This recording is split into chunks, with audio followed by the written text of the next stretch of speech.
Hello and welcome back. This is going to be part 1.1 in our series on an introduction to the immune system. We'll be talking about the thymus as a primary lymphoid organ. We've already discussed the bone marrow as a primary lymphoid organ, and this is in the same vein.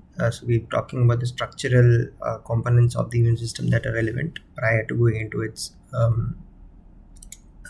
more functional and mechanistic understanding of how it functions.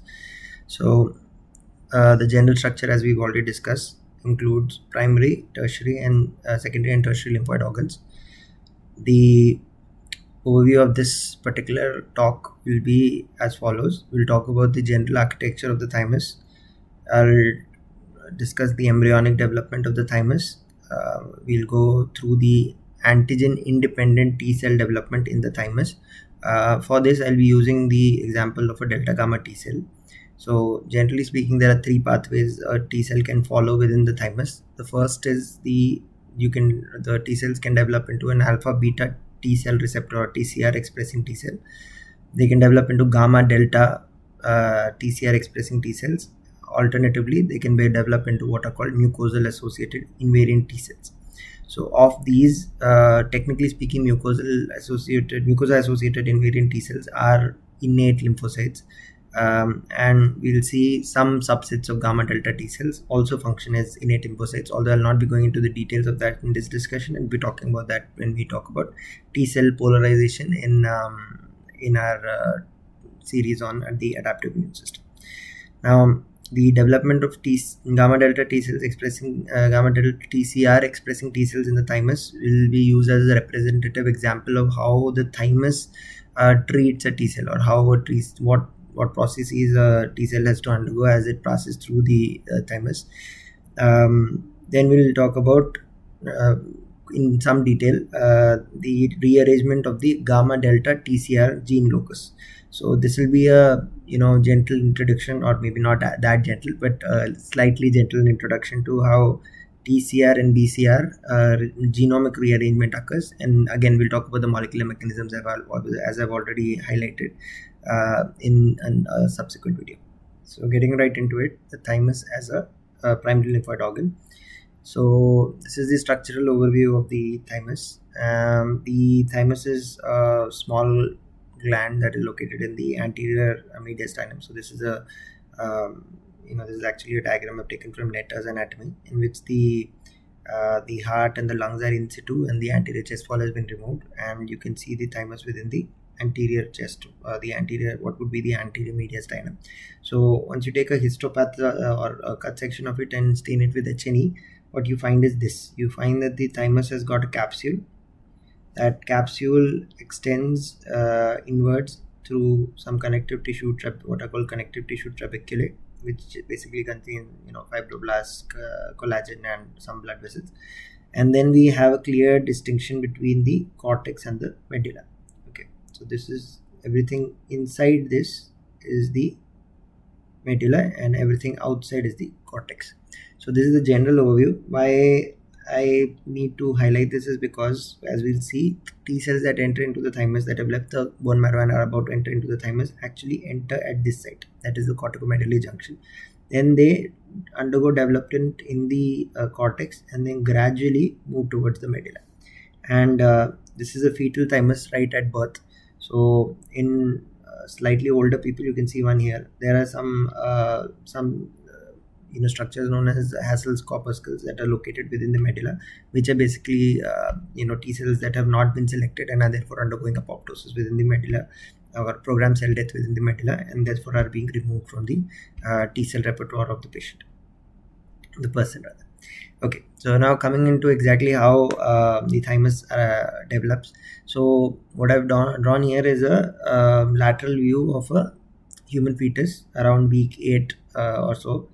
8 to 8.5 post conception. So we've got the cranial end, we've got the caudal end, and we have what are known as the pharyngeal arches, as seen from outside. Okay, so there are 6 of them. So I'm going to take one pharyngeal arch and then enlarge it in size, and we'll have a look at what exactly is the structure of the pharyngeal arch. So I've taken it and I've enlarged it. So in the enlarged version, you can see that this corresponds to the dorsum, and this side corresponds to the ventral aspect of the pharyngeal arch. And you can see that I have drawn these triangles to dictate the relative expression of two genes and therefore two proteins. There is high expression of HOX-A3 towards the ventral aspect of the pharyngeal arch, and there is high expression of GCM2 towards the dorsal aspect of the pharyngeal arch. And this is actually what at a molecular level determines what is, as per the developing tissue, what is ventral and what is dorsal. Okay, now when we go through days 9 to 11, actually that is this is in case of a mouse embryo, not in case of a human embryo. In case of a human embryo, this would approximately correspond to around 8 to 9 weeks. Okay, so what we find is, again, now what I've done is I have taken a coronal section through the fetus, so a section like this, and now I'm seeing it from behind, okay, and from inside the fetus, or what would have been inside the fetus. So as you can see, the inside surface of the pharyngeal arches also consists of these raised protuberances, okay, with some nadirs or some clefts in between. Okay, so again, as I have just explained, this would be ventral and this would be dorsal, because I have taken a coronal section. I'm looking towards the the anterior half of the fetus from its dorsum. Okay, so as you can see, again in the dorsum, GCM2 expression is high and HOX-A3 expression is high over the ventral aspect, and this is what determines what is ventral, what is dorsal. And now let's see what happens. So basically, towards the dorsal aspect, that is where GCM2 expression is high, two epithelial ink or epithelial tubes start developing, and they develop into the meat of the mesenchyme of the pharyngeal arches, and this is happening obviously in pharyngeal arch number 4. Okay, so these are now cut sections through the pharyngeal arches. Again, these are at sites of high HOX-A3 expression, so this would be a little bit ventral here, okay, and here. So I've cut this these is cut sections at that site, and what we find is that the endoderm is is forming a tube that is extending into the mesenchyme of the fourth pharyngeal arch, and these epithelial cells then convert into what are called mature thymic epithelial cells. The acronym that is used is TEC. They then subsequently undergo the expression of 4 different proteins, that is transcription factors, that is FOXN1, followed by PET, that is PAX9, EYA, okay, and TBX1. Now TBX1, if you studied medicine, you would know that TBX1 is a gene that is lost in catch-22, or so that is why thymic development in that situation is abnormal. Okay, fine. Now yes, so FOXN1 is only involved in the development of the thymus. On the other hand, the other genes, that is PAX9, EYA, as well as TBX1, are also expressed in the developing parathyroid. And just for the sake of completion, the parathyroid is actually developed from the dorsum of the third and the fourth, that is the third and the fourth pharyngeal clefts. Okay, and as the thyroid gland develops posteriorly, it carries the third parathyroid gland more caudally as compared to the fourth. Okay, anyway, this is how the thymus, the mature thymus that we saw in a fetus, eventually develops. So basically, now we have a cortex, we have a cortical medullary junction, and we have a medulla. Okay, and there are some cells known as thymic epithelial cells that are populating both the cortex and the medulla, and we'll see how we differentiate between the two, and what actually differentiate, what is the structural dissimilarities between the two regions of the thymus. So essentially, we'll be talking about antigen independent T cell development within the thymus. We'll also talk about a similar antigen independent B cell development within the lymph node in the subsequent lectures. So both T cells and B cells have two stages of development. One is antigen independent, which includes their development in the bone marrow. For B cells, it is purely in the bone marrow. In T cells, it is divided into a bone marrow phase and then into a thymic phase. So presently, I'm talking about the thymic antigen independent development of T cells in detail. Now, the T cells, which we had called the thymic seeding precursors or progenitors in our previous talk, they are also, once they reach the thymus, called thymocytes, and then can develop along around 3 pathways, as I've already alluded to earlier. So we've got the alpha beta TCR expressing T cells. Now these actually go through 3 canonical stages. Initially, they're double negative referring to the negative status in expression of CD4 and CD8. At this point, they undergo what we'll see later. They undergo alpha beta TCR rearrangement. Then we have double positive cells, which are what undergo selection, and then finally we have single positive, that is those T cells that eventually come into the peripheral blood. Alpha beta TCR expressing T cells that develop into the peripheral blood, which are then called single positive T cells, either CD4 or CD8 positive, and they have developed MHC restriction, that is, they either recognize MHC class 1 or MHC class 2, but not both, and they undergo central selection. So the ones that are autoreactive in a normal person are killed off. Now, delta gamma T cells, these diverge from the alpha beta T cell pathway at the double negative 2 stage. I'm not going to go into the details of what is the double negative 2 stage at this point. We will get to this during the section on T cell development in the adaptive immune system, okay, on our lecture series on the adaptive immune system.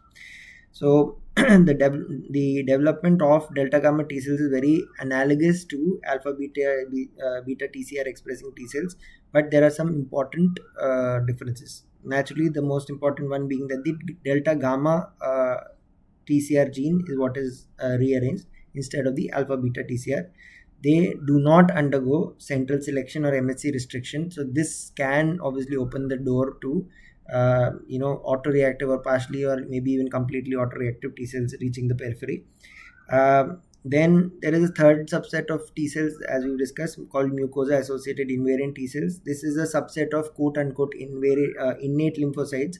Now I have certain views on whether or not these should be called innate lymphocytes, because they are developmentally different from true innate lymphocyte cells, type 1, type 2 and type 3 and ITL cells. So we'll get to that discussion at a later date, but yes, they do not have a rearranged TCR, that is, they encode a germline expressed and they express a germline encoded TCR. So in that way they can be called innate, as in they are expressing a germline encoded receptor just like any other innate immune system cell. So getting into the weeds of it, the hairy details of antigen independent T cell development in the thymus. So I'm going to, like as I've said before multiple times now, that I'm going to use the gamma delta T cell or the delta gamma T cell as a representative example, so that when we reach T cell development proper, it doesn't appear as much. It's not as much of a hill to climb, and it's easier to understand. So as I have told you, T cells, we pick up our story of T cell development as the T cells have developed into T cell or thymic seeding progenitor cells within the bone marrow. If that doesn't make sense to you, please go back to the previous chapter in this series. This, as they leave the bone marrow and enter circulation, they eventually reach the thymus. So this is a thymic seeding precursor or progenitor. So they are called TSPs for short. Now, these thymic seeding progenitors are not technically called T cells, because in laboratory conditions, ex vivo, you can experimentally convert them into natural killer cells as well as dendritic cells. So technically they're not properly T cells, but in vivo in the body they always convert into T cells. So these enter via a special form of endothelial cells known as high endothelial cells. These are columnar endothelial cells that are located at the corticomedullary junction of the thymus. And at that point of time, they are CD34 positive, since they are still, they've just become, they're still stem cells essentially. And they express CD44, which is a ligand for your heparin sulfate. And as we'll see, the corticomedullary junction, particularly towards the cortical side of the thymus, is rich in heparin sulfate, and this allows these thymocytes to get stuck into the matrix of the extracellular matrix of that region. Now, after they've reached that area, they undergo with thymic epithelial cells. So this starfish-like structure, which I have not intentionally made to look like a starfish, but I know this looks like something from SpongeBob SquarePants. Either way, this is what we call a thymic epithelial cell. Now, the thymic epithelial cells express a type of receptor called the gd2 receptor. This is part of a family of notch ligands. Notch is a type of receptor, and I'll just get into it.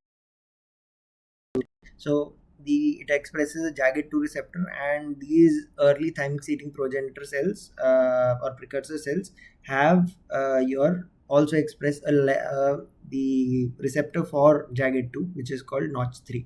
Okay, so a ligand receptor interaction occurs, and that results in increased expression of two very important transcription factors. The first one being BCL11B, and we'll discuss during acute T cell acute lymphoblastic leukemias how BCL11B and TALL, such genes are mutated, and that results in acute ALLs. Then GATA3. GATA3 is the main transcription factor for T cells, as we've already discussed in the bone marrow. So they've been increasing their expression of GATA3 for a while now. Then once BCL11B and GATA3 expression increases, they convert into what are called early T cell precursors, or ETPs. Okay, so they have gone from TSPs to ETPs. Now, depending on completely random differences in expression of two genes, that is SOX13 and the interleukin-7 receptor. Now, this is SOX13. That is something important to remember. We'll discuss this again during later during mantle cell lymphoma overviews and all. So SOX13 versus interleukin-7 receptor expression is what. So these are randomly in different early thymic precursors. These are expressed at different rates. So say we have we take two of these cells, and one of those cells has a high expression of interleukin-7 receptor. I have shown high expression by increasing the size of the receptor and ligand. The other has low expression of IL-7 receptor. Similarly, the SOX13 expression is high in this cell, we'll call this cell A, and it is low in cell B. So this is low in cell B. So I just call them SOX13 high, IL-7 receptor normal, early thymic precursors, and SOX13 normal, IL-7 receptor high, early thymic precursors. Now, why this is important is because our thymic epithelial cells produce interleukin-7, to a lesser extent interleukin-2, and interleukin-7 goes and binds to its receptor. Binding of interleukin-7 to interleukin-7 receptor activates the JAK-STAT pathway, resulting in increased phosphorylation and nuclear translocation of STAT5, and that in turn further increases the expression of BCL11B, which has already been increased previously, and two very important thymic master transcription factors, E2A and HEB. I'll just give you a mnemonic to remember these, but this is what happens when there is increased interleukin-7 receptor signaling. Now, this cell therefore has lower STAT5 phosphorylation, and because of that, E2A and HEB expression is not increased as much. Simultaneously, it continues to get your JAG2 notch 3 signaling. okay, just because by chance it happened to be closer to the epithelial cell, and that results in that kind of signaling causes it inhibits the expression of E2A and HEB, which are, as I just discussed, T cell master transcription factors, and increase the expression of two master transcription factors that are actually more involved in development of stem cells. So that would be of the MYC family, that is MYB and RUNX3. Okay, so because of that, these two cell types undergo slightly different types of interactions. So now, because these cells are slightly away from the epithelial cells, just again by chance, there is increased interaction with a different Notch3 ligand, that is called DLL1/4. Okay, now this results in two completely different outcomes in these two cells. So STAT5 phosphorylation, which is happening in these cells, okay, results in a phosphorylated STAT5 transcription factor moving into the nucleus and binding to the TRG, that is the T receptor gamma subunit, or the enhancer for the gamma subunit of the delta gamma T cell. Okay, so because there is little STAT5 phosphorylation here, it is intermediate or low in the first cell type. On the other hand, because you have a high STAT5 phosphorylation in the second cell, you have high binding of STAT5 to the and the enhancer of the gamma subunit of the T cell receptor. Second thing is E2A and HEB expression. Now basically what ends up happening is that the chromatin is there is chromatin remodeling that opens up the enhancer of the TCR beta gene, okay, which is what would need to be expressed if you wanted to express the alpha beta TCR. So that happens under the effect of E2A and HEB, and as we've already seen, E2A and HEB are highly expressed in this cell type B, whereas they are not expressed well in the cell type A. So as a result, you have the TCR beta locus is closed in the first cell type and it is open in the second cell type. Okay, now BCL11B expression is low to moderate in the first cell type, and again because of interleukin 7 receptor signaling, it is high in the second cell type. So this cell type used to have relatively high BCL11B expression, but that has progressively decreased because it was unable to express, just by chance unable to express interleukin 7 receptor at adequate levels. So it has now, its BCL11B expression has tapered, or it has plateaued, whereas the expression of MYB and RUNX3 is high in the first cell type and it is low in the second cell type. Okay, now the thymic or the other thymic precursors that have randomly higher interleukin 7 receptors therefore express or respond best to interleukin 7 receptor signaling. So this is how I remember the transcription factors that are activated. B actually stands for BCL11B, E stands for E2A and HEB together, then ST of best stands for STAT5, so there is phosphorylated STAT5. So such early thymic precursors also receive low jagged 2 Notch3 signaling and thus are able to express E2A and HEB. So as we've seen, if you continue to receive jagged 2 mediated Notch3 signaling, that results in a progressive inhibition of the enhancer of these two genes, that is E2A and HEB, and that subsequently prevents the opening of the chromatin around the transcription initiation sites of the TCR beta gene. Okay, so therefore TCR beta expression doesn't happen.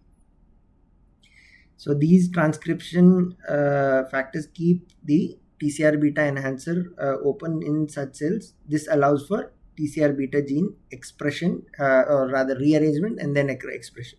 So naturally these cells will be able to rearrange their TCR beta gene. These cells will not be able to rearrange their TCR beta gene. Instead, they will rearrange the TCR gamma gene. Okay, so the final result of all of this basically is that this cell is rearranging only the TCR gamma gene. Okay, and this is expressing the TCR gamma and the rearranging the TCR gamma as well as the TCR beta gene. So now which of the two happens earlier determines what the final outcome of the cell type is. Okay, so this kind of a TCR, the cell type A, is more likely to develop into a gamma delta T cell, because obviously it is only rearranging its gamma chain, and therefore it may subsequently successfully re-express the gamma delta TCR and therefore become a gamma delta T cell. Such T cells are less likely to rearrange the gamma delta TCR or the gamma genes in the TCR, because they are also expressing or rearranging the beta genes. So as a result of that, they are less likely but can still develop into gamma delta T cells. So what I'm basically trying to say is that if this was cell type A and this was cell type B, all of these would develop into gamma delta T cells, and a small portion of these cells would develop into gamma delta T cells, whereas most of these would develop into alpha beta T cells. Okay, so this is how it is determined whether a T cell is going to develop into a gamma delta T cell or a alpha beta T cell. Now, so just to drive home the point, some of these cells, that is all of these cells and a small minority of these cells, so I'll just make it like this, develop successful TCR gamma or gamma subunit of TCR, and then TCR delta, that is a delta subunit of the T cell receptor gene, loci rearrangement, and therefore express the gamma delta T cell. None of these cells, okay, so none of these cells and most of these cells actually develop successful TCR beta rearrangement, and therefore they develop into alpha beta T cells. So these are what we call the gamma delta TCR cells. Now once you start expressing the gamma delta T cell receptor, that has higher tonic signaling as compared to the the alpha beta TCR, and subsequently these cells become independent of Notch signaling. Okay, so they were initially highly dependent on Notch signaling, and now once they have successfully rearranged their gamma delta TCR locus, now they are completely independent of Notch signaling. These cells are now Notch dependent and interleukin 7 receptor dependent, because the beta gene has yet to rearrange properly and express a TCR. And even if it has rearranged, as we discussed, the TCR alpha beta TCR, or just before that the pre-TCR complex, doesn't have very good signaling. So these cells don't get adequate growth signaling unless they have also got interleukin 7 receptor mediated signaling and continued Notch signaling. So I know this is a little heavy, this topic is a little heavy, but if you go through what I've just said, you can maybe repeat it a few times, you will understand what are the factors that determine whether a cell becomes a delta gamma T cell or an alpha beta T cell. And delta gamma T cells actually they account for about 5 to 10% of the total T cell output of the thymus. Okay, now once there is increased expression of the transcription factors that I told you, so in case of the delta gamma T cells, this would be your MYB rather, and your RUNX3 with low expression of E2A and HEB. You have further expression of other transcription factors that determine the conversion to delta gamma TCRs, T cell expressing T cells. And these transcription factors, I remember using a mnemonic, that is Heinz, like Heinz ketchup. So because these are not the T cells that are the main T cells, these are just the condiments that are added on.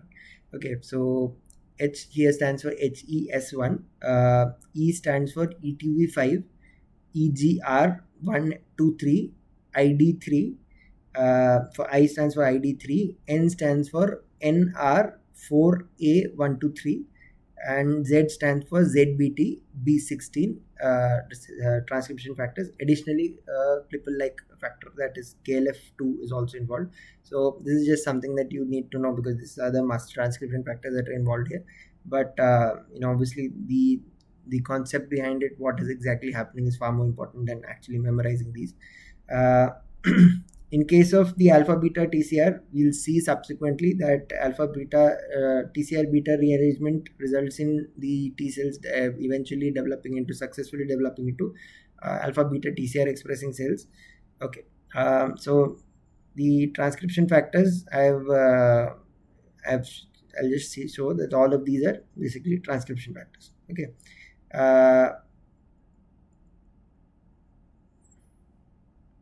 Okay. Now let's see what happens to these T cells. Now, as I've discussed, all T cells enter at the corticomedullary junction, develop move through during that early development into the cortex, and then move towards the medulla. Okay, so when we discuss alpha beta T cells, we'll see that during this process at the corticomedullary junction, they become double positive, and then they become single positive, then they undergo negative selection, and autoreactive single positive T cells are killed off. So finally we only have non-autoreactive, that is not reacting to self antigen, alpha beta TCR expressing T cells that leave the thymus and go into the periphery and function as normal T cells. The subsequent development of delta gamma T cells is not very complicated if you do not care about CD4 and CD8 expression. However, because alpha beta T cells were the first T cells to be expressed, and they showed very clear CD4 or CD8 positivity, and therefore MHC restriction, there is people tend to also classify delta gamma T cells based on their expression of CD4 and CD8, and these come up as questions, especially for those people who are doing DM level courses in clinical immunology. So as I discussed previously, if the delta gamma T cell TCR continues to, I told you that the delta gamma TCR expressing cells do not require interleukin 7 receptor signaling and Notch signaling, because they have now delta gamma TCRX signaling, which shows a high level of tonic signaling even without ligand interaction. Okay, so however, if some of them do receive high Notch signaling by chance, okay, they develop into what are called single positive delta gamma T cells. Okay, these are actually CD4 positive initially and then develop into double positive. So we'll see that. If they do not receive significant Notch signaling, they develop into double negative delta gamma T cells, which is the vast majority of delta gamma T cells, and single positive delta gamma T cells, but single positive only for CD8. Okay, so as you can see, since I said that the cell type A typically starts to express delta gamma TCR and therefore does not require Notch signaling, and then does not get selected for based on Notch signaling. Most of the delta gamma T cells follow this pathway and end up becoming double negative T cells.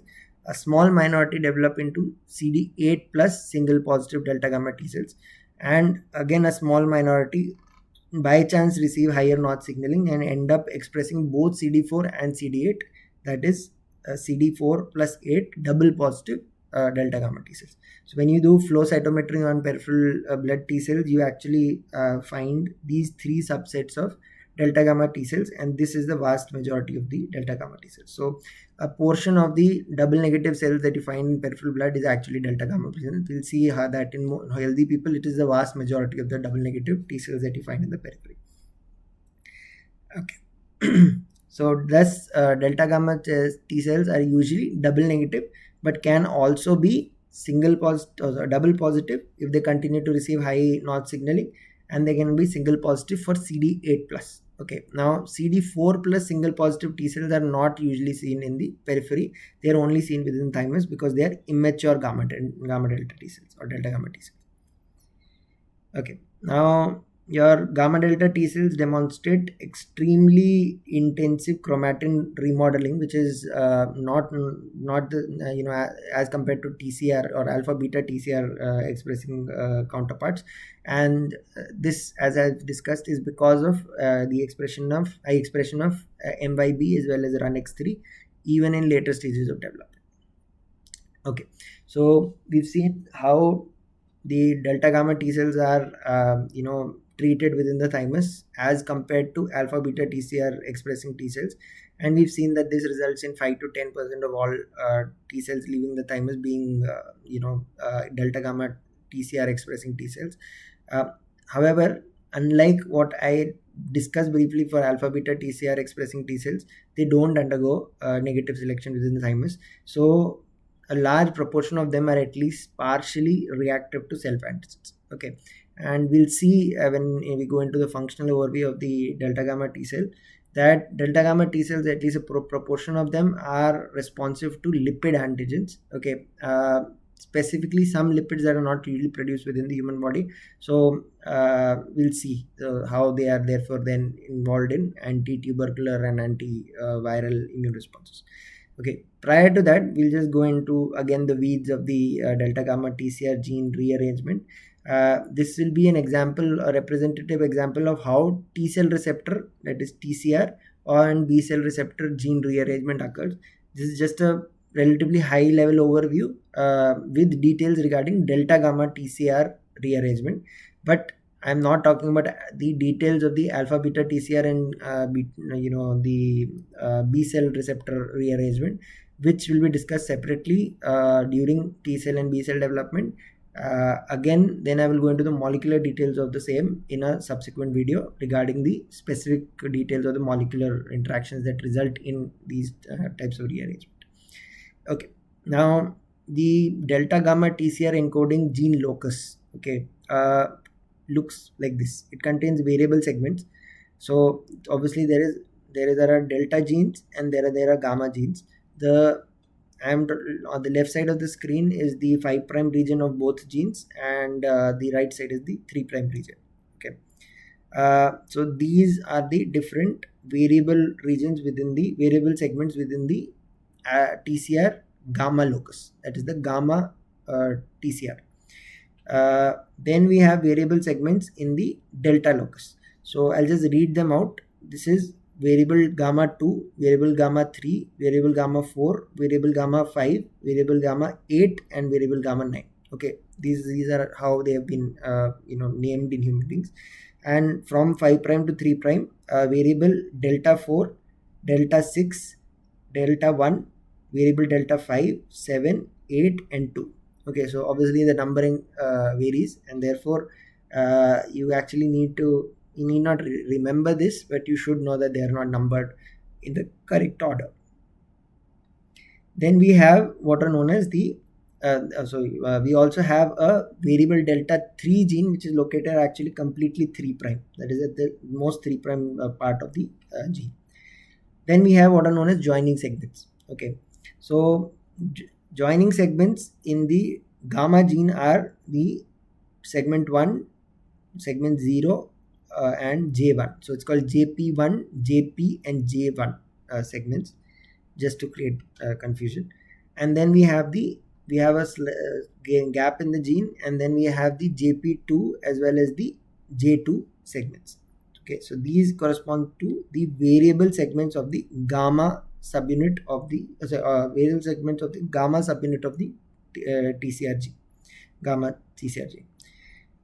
Similarly, analogous to that, in the delta gene we have J1, J2, J3, and J4, the only correctly numbered joining regions. Now, as you can see, the joining regions of the gamma TCR are separated from each other. Some 3 are more 5' and 2 are more 3', and there's something in between. Whereas the joining regions of the delta TCR is actually continuous.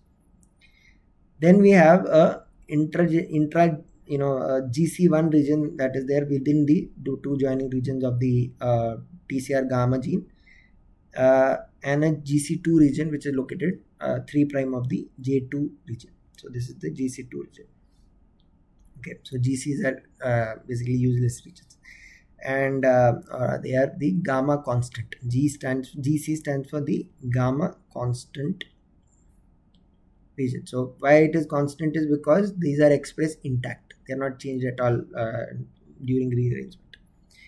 Now, similarly, we have D segments. So now D segments are only there in the delta gene. We'll see analogous to this something in the TCR and BCR genes also, but for now we'll just see that there are D segments, and D segments are only there in the delta gene. They are the D delta 1, D delta 2, followed by a gap containing no genomic segments, D delta 3, which is right next to the joining region, and then we have the DC, that is the delta constant. So this is the constant region of the delta. So GC1 and GC2 are the constant regions of the gamma gene, and DC is the constant region of the delta gene. So as you can see, the constant regions are usually most 3', but some joining segments are present within the constant region of the gamma gene, and actually one variable segment is actually 3' of the constant of the delta gene. So this is the general overview of the structure of the gamma TCR locus and the delta TCR locus. Now, why I've gone into so much detail about the structure is because during various phases of development of gamma delta T cells, different segments are differently expressed. Okay, so what does that mean?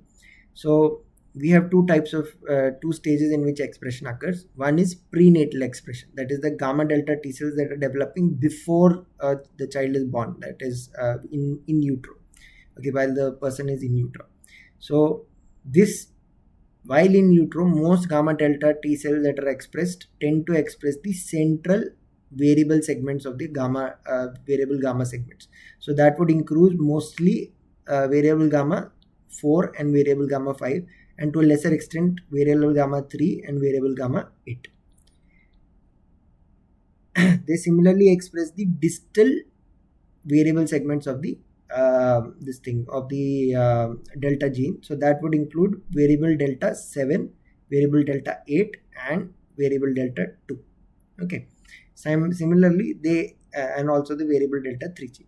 Okay, because again it is the distal most, it is the 3'. So in utero, what again, just to reiterate, what we express is among the gamma variable chains, we express the central, the ones that are in the center most, and among the variable segments of the delta gene, we express the most distal genes.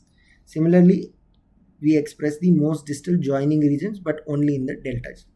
Okay, so therefore T cells that have developed while during the fetal stage or within the intrauterine stage tend to have have TCRs that are dominated by these segments, whereas postnatal expression profiles are different.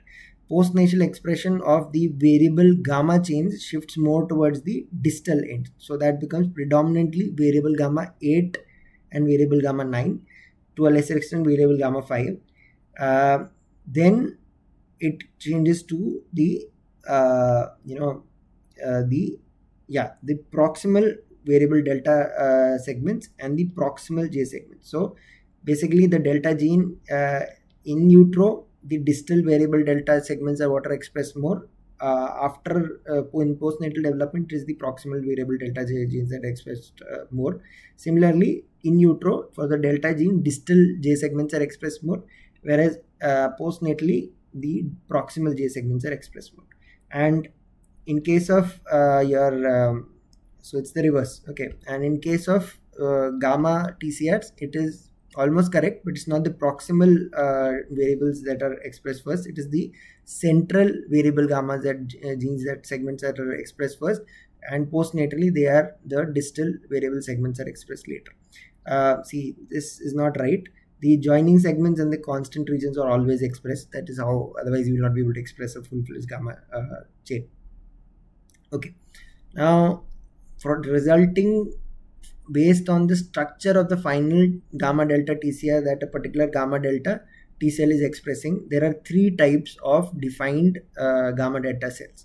We have variable delta 1, variable delta 3, and variable delta 2. There is a reason why I have put the order slightly different. So obviously, because this is, as we discussed, variable delta genes, so variable delta 1 cells are produced 4 to 6 months after birth. Okay, so these are expressed almost at 6 months postnatally, okay, in a 6-month-old child, whereas variable delta 2 cells are expressed earliest, that is they are the variable delta 2 cells are expressed earlier, that is they are the earliest, they are at 8.5 to 15 weeks during post conception within the fetus. Variable delta 3 cells are produced at all times, and we'll see what they represent. Now see, please don't get confused. The designation of variable delta 1, 2, 3 and 4 variable delta 1, variable delta 3 and variable delta 2 is not the same as what is the gene, the gamma subset of the subdivision of the delta gene that is being expressed. So as you can see, variable delta 1 is called variable delta 1 because it expresses the variable delta 1 subsegment of the delta TCR gene. Okay, now on top of that, it expresses the variable gamma 2, 3, 5 or 8. Okay, so these would be the central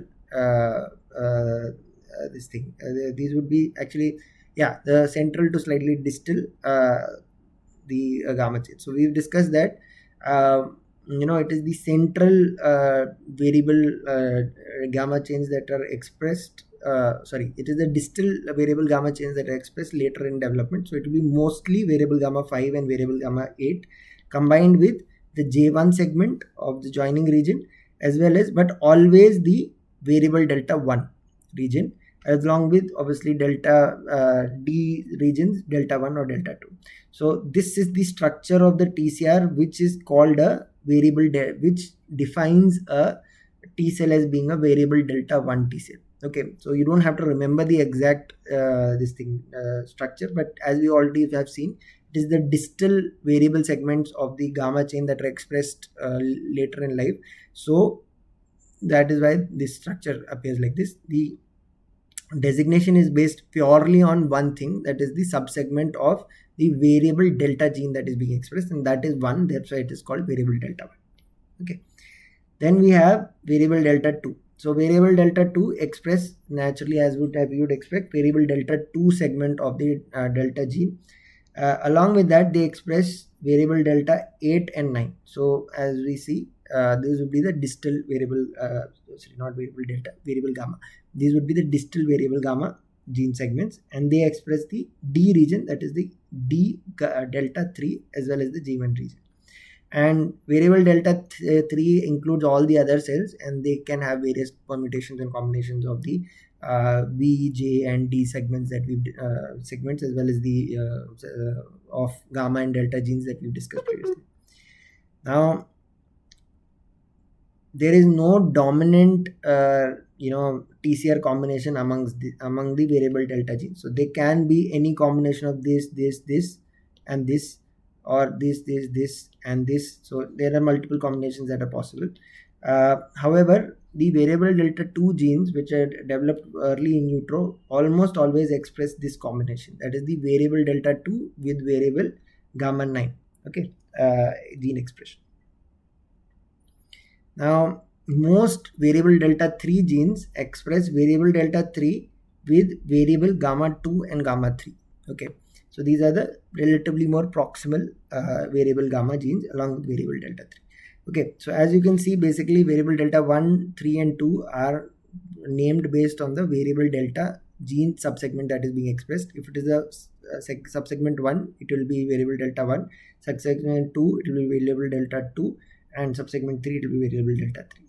Okay, so these 3 structural segments that we have, they show different types of functioning now. Okay, so variable delta 1 expressing genes, these were the ones that were developed around 4 to 6 months postpartum in the infant. Okay, these recognize, one, very importantly, lipids that are expressed on the surface of molecules called CD1C and CD1D. They express and they detect annexin A2, which is an endothelial protein, and they express a type of MHC class 1 molecule known as MIC A and B.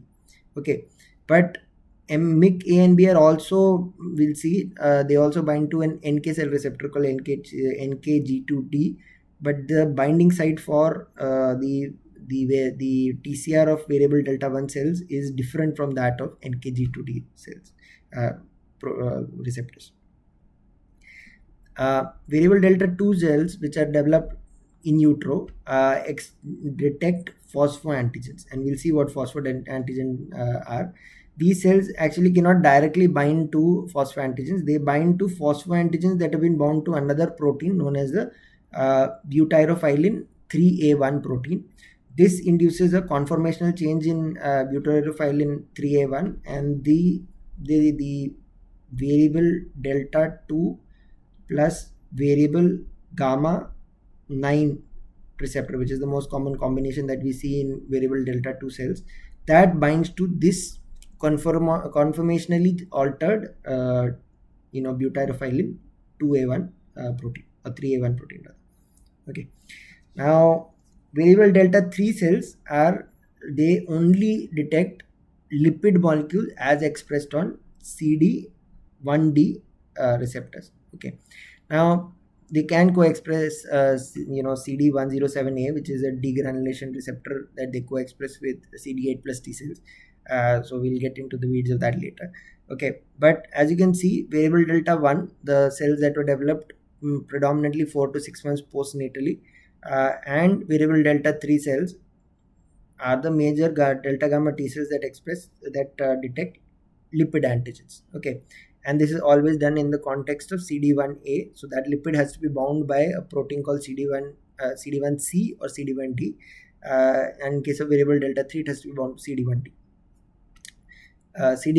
Variable delta 1 cells also bind to annexin-A2 and a MHC class 1 molecule known as MIC-AN/B, which is also bound by NK cells, but this is through a different binding site on that protein. Now, what are these phosphoantigens? So phosphoantigens are basically phosphorylated proteins that are found extracellularly. These include endogenous proteins. This includes proteins that have been bound to isoprenyline pyrophosphate, which is a metabolite of the cholesterol synthesis pathway or the mevalonic acid pathway. They also include the F1 ATPase, which is obviously the part of the mitochondrial electron transport chain, apolipoprotein A1 and MSH2. Okay, so this is on mitochondria, usually not expressed outside unless there is a cell damage causing mitochondria to get damaged and release their proteins extracellularly. This is usually bound to cholesterol. We'll see this in lipid metabolism, and this is a secreted hormone. Okay, and isoprenyl pyrophosphate is actually isoprenylation is therefore important in activation of these delta gamma 3 cells, variable delta 3 cells rather. Sorry. Okay. Now the exogenous ligands of that bind to the TCR of the variable delta 3 cells are microbial products like 4-hydroxy 3-methyl 3-methyl butyl 2-enyl pyrophosphate, which is basically a metabolite of bacterial, predominantly mycobacterial microbial isoprenyline synthesis. Okay, so then we have some drugs like zoledronic acid, which I give for osteoporosis, which can activate them. So we'll discuss this in the context of hyper-IgD syndrome and mevalonic aciduria, and how that contributes to an autoinflammatory disorder in those patients. And we'll talk about how some side effects of zoledronic acid because of this. But the main in vivo in a healthy person effect of the target of variable delta 3 cells is these microbial peptides, microbial phosphoantigens. So finally, just to create even more confusion, variable delta 1, delta 3 and delta 2 cells are also express other receptors. Okay, so this is in addition to the variable delta gamma TCR they are expressing. So variable delta 1 expresses the NKG2D receptor, which also can bind to, as we've discussed, which can bind to your the MIC-A and B genes. The variable delta 2 T cells express TLRs, and they expressed another NK receptor, natural killer cell receptor, known as DNAM1, which binds to an endogenous protein called nectin-like 5, which we'll discuss later. Okay, and both variable delta 3 as well as variable delta 2 cells express the CD16 receptor, and therefore are capable of performing. CD16 is actually the Fc gamma receptor 3A, which is an activating receptor that binds to the Fc region of immunoglobulin G. Okay, this may sound like Latin right now, but as we go forward and discuss B cell development and immunoglobulin structure, this will make a lot of sense. So basically, the gamma immunoglobulin G has this kind of a structure, and it has a constant region known as the Fc region. So this region is bound to specific receptors, which is the Fc gamma family of receptors. In that, one receptor is Fc gamma 3A, and therefore this allows these cells, that is the delta 2 and delta 3 cells, to bind to anything that has been coated by immunoglobulin and do what is known as ADCC. So ADCC is antibody dependent cellular cytotoxicity. Okay, so it kills cells that have been bound by immunoglobulin. Okay, now exactly how do these subsets function? So the primary effector mechanisms of all of these cells is very similar to what happens with CD8 plus alpha beta T cells. So they produce two things: perforin. Perforin is a protein that goes and inserts into lipid membranes, and therefore allows for water to enter into the lipid membrane, resulting in cells swelling up and then breaking, and an enzyme called granzyme, which then degrades the cells. They can also activate the cell surface ligands for the off-death receptors, activating receptor-mediated apoptosis. This is via fast ligand and trail. Again, we'll discuss apoptosis in detail, and at that point it will make much sense. So essentially, functionally, in terms of effector mechanism, they are very similar to CD8 plus T cells. Okay. So naturally, since variable delta 1 cells primarily detect lipid, and that too in the context of CD 1C or 1D, they respond in an adaptive immune mechanism or manner. That is, they detect a particular specific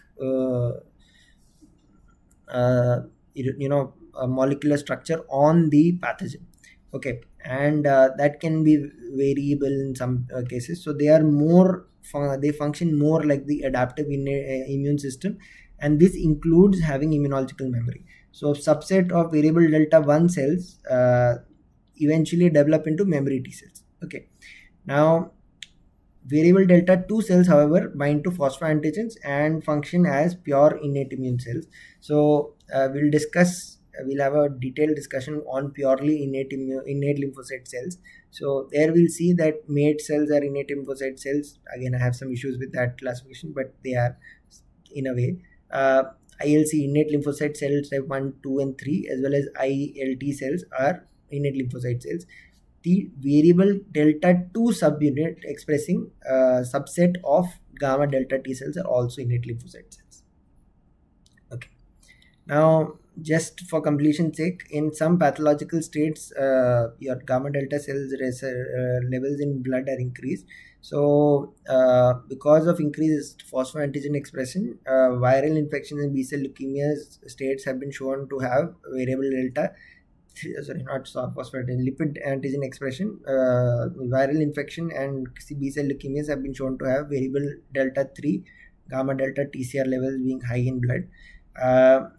Similarly, the expression of variable delta 4, 6, 7, 8, these are again depending on the type of the delta TCR D genes that are being expressed. We divide them into this. Okay, so I'm not going to go into that. So they have been increased lymphomas. Now again, this is the structural classification of delta gamma T cells. Okay, not the functional classification. They all function in the same way. So they get activated by different signals, but the outcome of that activation is the same. They function like CD8 plus T cells. So they produce granzyme, they produce perforin, they kill cells, they activate cell surface apoptosis. However, they also produce cytokines, and depending on the type of cytokines and cell signaling that is induced, they are divided into functional subsets. Okay, but these functional subsets are actually very similar in terms of their cytokine expression profile as compared to alpha beta T cells, and therefore I will be discussing them along with T cell polarization of alpha beta T cells. So again, the name of the talk will be T cell polarization.